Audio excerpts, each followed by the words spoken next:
Welcome to EduFaith Essentials, an educational podcast that provides essential information and tips about education, leadership, and diverse learners. I'm your host, Dr. Nakia, and thank you for joining me again. The mission of EduFaith Essentials is to bring positive awareness and promote equity and inclusion in education by sharing information about topics about non-traditional learners. The goal is to restore faith in education one student at a time by empowering viewers and listeners with knowledge. We all know that knowledge is power, so let's be powerful. So I want to start off with the Educate Faith inspirational story, and this story is titled Special Needs Santa. And this story is about Brian Dixon, and he's a 27-year-old client in a day program. This story came out of Colorado Springs, out of a local news story. And he works for the day, or he is a part of the day program called Special Kids, Special Families. And he is bringing holiday cheer to families at every house for special needs adults that he visits during the days leading up to the holidays. Dixon, he does have an intellectual and developmental disability, and he carries his oxygen tank wherever he goes. And he accompanies employees for the nonprofit organization Special Kid Families, which supports people with disabilities from early childhood up until adulthood. Those close to Brian say that he is the best Santa. He is always patient. He greets every client with a smile, and he is eager to listen to the earful of good things that the clients have done over the past year as they await their visit from Santa. So I wanted to just spread a little cheer. This is the season. So this is such a sweet story out of the Colorado Springs newspaper for Brian and the Special Needs Santa and the organization's Special Kids Family. Also, my second story I wanted to share is it is December, and December 2nd is Special Education Day. December 2nd is National Special Education Day, which commemorates the signing of the Individuals with Disabilities Education Act into law back in 1975. IDEA granted access to special needs to that free and quality public education. According to the National Center of Education Statistics, in 2020 and 2021, the number of students from ages 3 to 21 who received special education services under IDEA was 7.2 million, which is approximately 15% of public school students.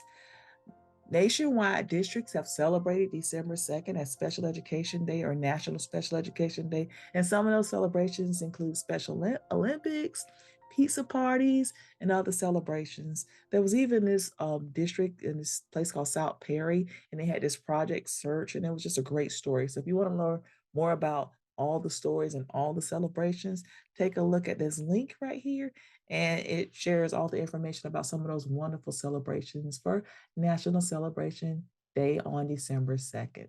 And that has been our Edufaith inspiration, spreading a little holiday cheer and spreading a little cheer. So, in our essential news, I want to bring up some information. So, the Office of Special Education introduces IDEA discipline and behavior requirements, and it's going to be a blog series. So, this is dated December 8th, 2022. Valerie C. Williams, Director of the Office of Special Education Program, introduced a blog series to explain topics of interest related to discipline and behavior guidance. It's set to be released, the blog series is set to be released summer of 2023, and it would expound on topics such as exclusionary discipline, informal removals, discipline disparities, and behavior as part of a free and appropriate public education. The series will also feature resources for stakeholders to encourage a shift to address challenging behaviors proactively, positively, and preventatively. Those are the three P's. So if you want to find out more information about the upcoming blog, which will be introduced next summer or this summer 2023, please take a look at this site and gather information. I think this is great for educators and leaders and even parents as we try to be proactive and address discipline issues for our students with disabilities. Also released Congress. This is good news. This happened in December, so Congress released information of a bipartisan spending package for the 2023 school year. In that year, the fiscal year officially began October 1st, but the year-end agreement includes appropriation as well as additional priorities, and with that, they will increase funding spending by 3 million, which is significantly less than the proposed amount, but it is more than last year's. So nearly 1 billion of that funding will be directed towards programs that supports infants, toddlers, children, and youth with disabilities and personnel who support them. So like I said, that's almost twice the increase that special education received for the 2022 fiscal year. So Congress is shifting some funds to help support special education and special needs and inclusion under IDEA in children and families. So that is great news. We all need more funding. We know that our programs that we need for our students with disabilities need, all that support. So I'm just glad that Congress is doing that. If you want to find out more information about that bill and the increase in funding, you can check out this link right here. So let's dive into our essential knowledge. This is one of part 2 of the special education services. In my first webcast, I talked about the definition of special education and the different categories. Today, we're going to talk about special education and the individual education plan and some of the services that students receive under special education. So let's just dive right on in. The individual education plan, that's part of PL 94-142, and that's the document that actually documents those services for students with disabilities. So the IEP has 2 main purposes, is to address the child's unique abilities and needs, and then to document how that child with a disability will access that general education curriculum. It is a mandated document and it supports those services and how those students, it documents how students will receive special education services. So let's go back to the foundation. Let's go back to the law. So the law comes from Public Law 94-142 and National Special Education. They actually commemorated the day that that law was signed into place in 1975. That's where the whole special education, National Special Education Day comes from. But PL 94-142, which was originated in November 1975, actually originated the IEP, which is a document that document the child's individual needs and their needs for the special instruction to provide and meet a child with a disability's needs. The IEP utilizes data from assessments, questionnaires, and other measures to address learning goals, present levels, all types of information to document those services that a child will receive under special education. So Public Law 94-142 is now the Individuals with Disabilities Education Act. So when we look at the IEP, here are some of the parts of the individual education plan. So the first part is the present levels of performance. And this is the blueprint of an IEP. This provides a lot of the assessment data. It talks about the impact of the disability, a child's strengths, a child's weaknesses. So all that evaluation data is usually encompassed in the present levels of performance of the IEP. So if you ever want to know why a child is receiving services or what the data says, you look into that present levels of performance section of the IEP to find out that information. And I do want to point out that a lot of this information is in my book.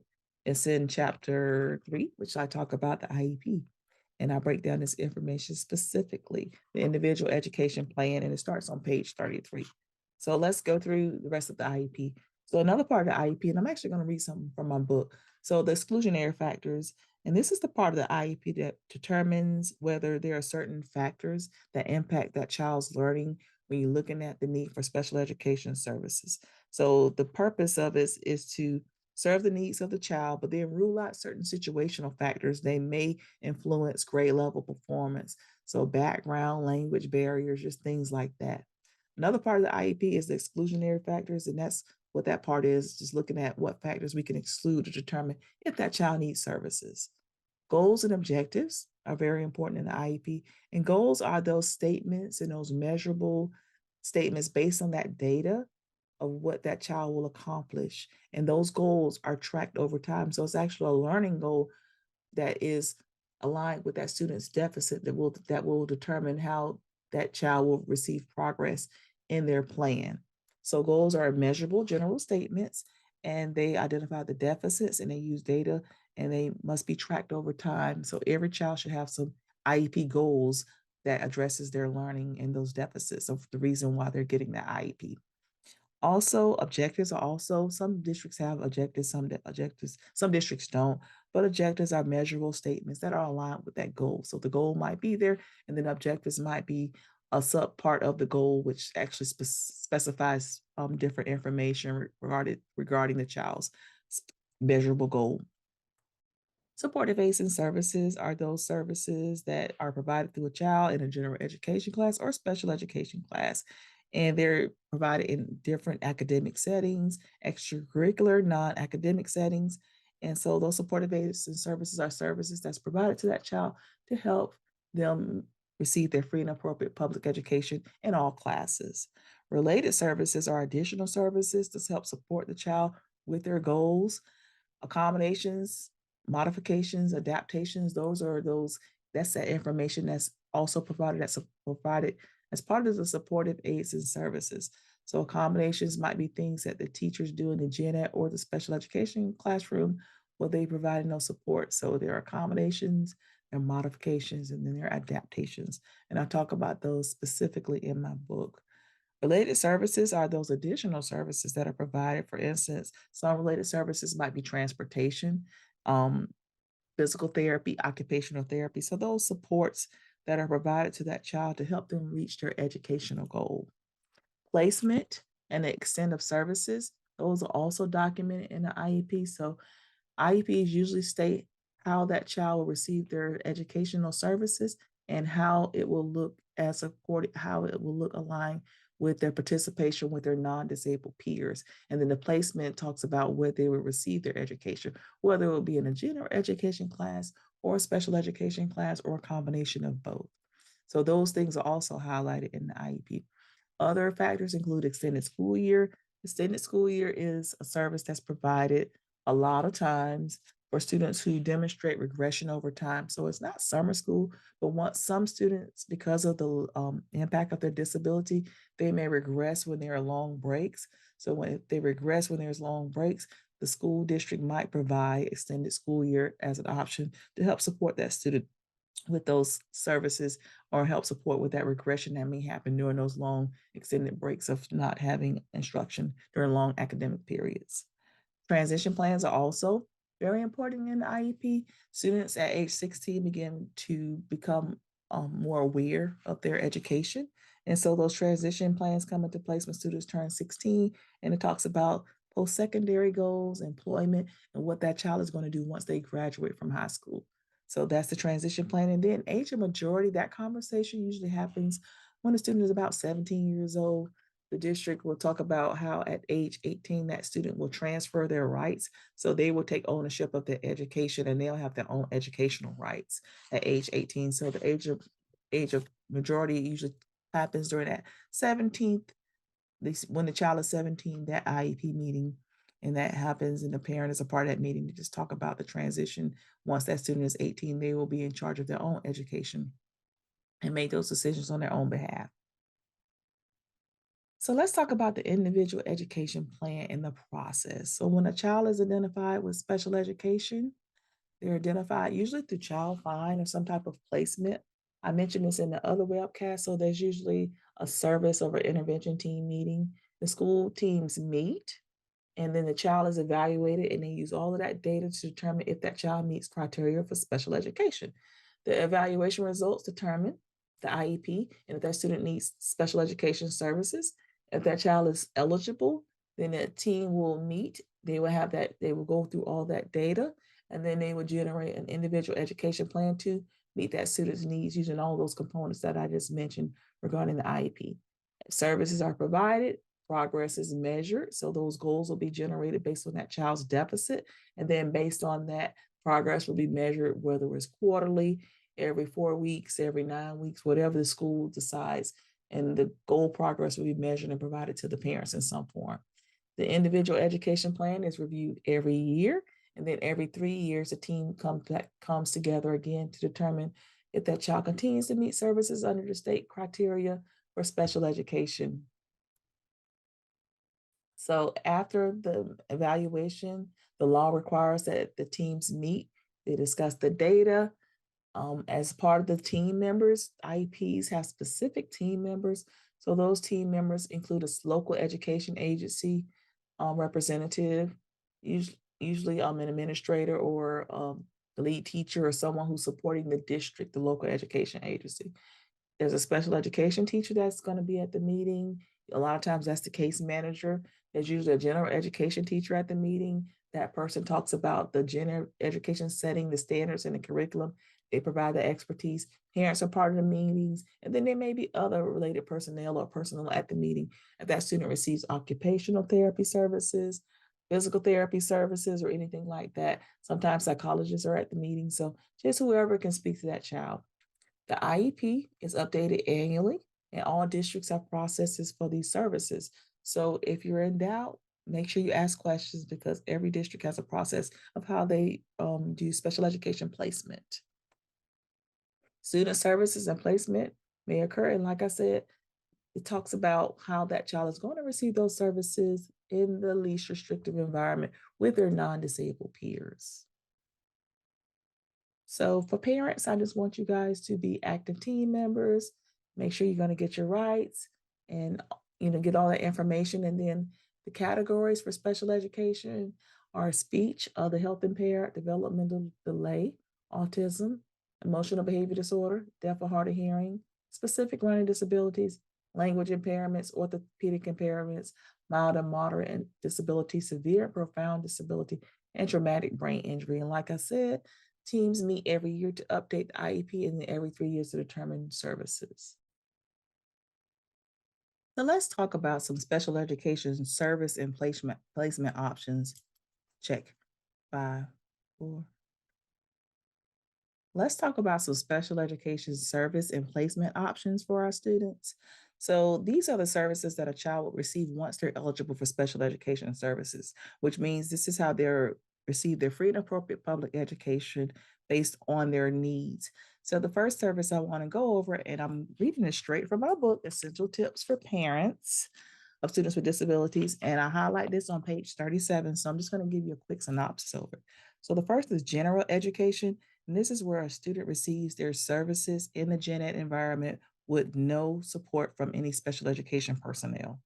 The second service is additional support services, and this means a child with a disability receives services from others besides the special education teacher in the general education class. For instance, the student may receive services from a paraprofessional or a job coach or an interpreter, and with additional supportive services.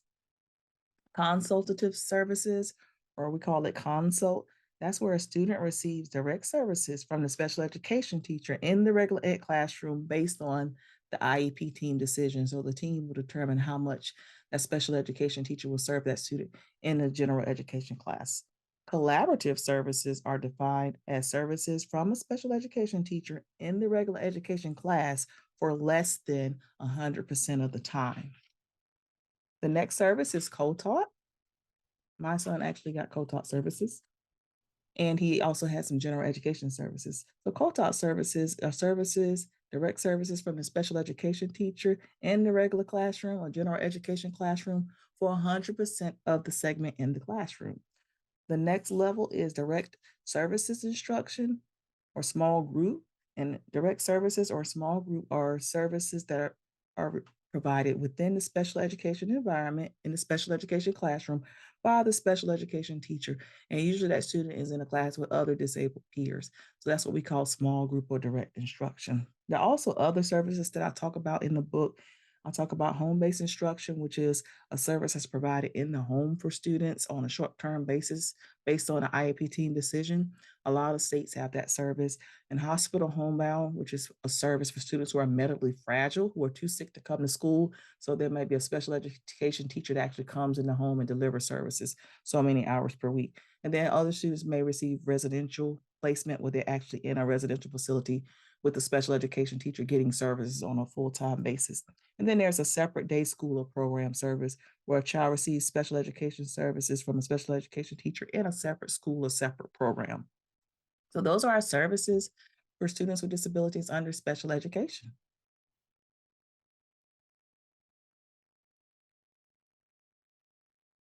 So I want to provide my essential tips now. So essential tips, remember special education is a service. It's a service for all students, and all students are considered general education students first. So we don't have special education students. all students are general education students and they receive services under special education, and they receive those services based on their needs in the least restrictive environment. So here are my tips for parents. Parents, I always say this, you're your child's first teacher. So provide that valuable information about your child, give that background knowledge, bring whatever strategies or information you can bring to the table so the team can decipher and determine what's the best way to serve or provide services for your child. I want you to be active team members, parents. Remember, you have a voice. Ask questions about special education services. There are a lot of services under the umbrella. I went through a couple of those services. So if you're not clear on something, ask questions. Ask questions, clarify. If you can't think of anything, maybe write your questions down. If you go to a meeting and you go back and you reflect and you're unclear on something, write your questions down, email the teacher, contact the teacher, or you can write your questions down ahead of time. So ask questions, write them down before or after the meeting, and find the answers that you need so you can get those services that are best for your child.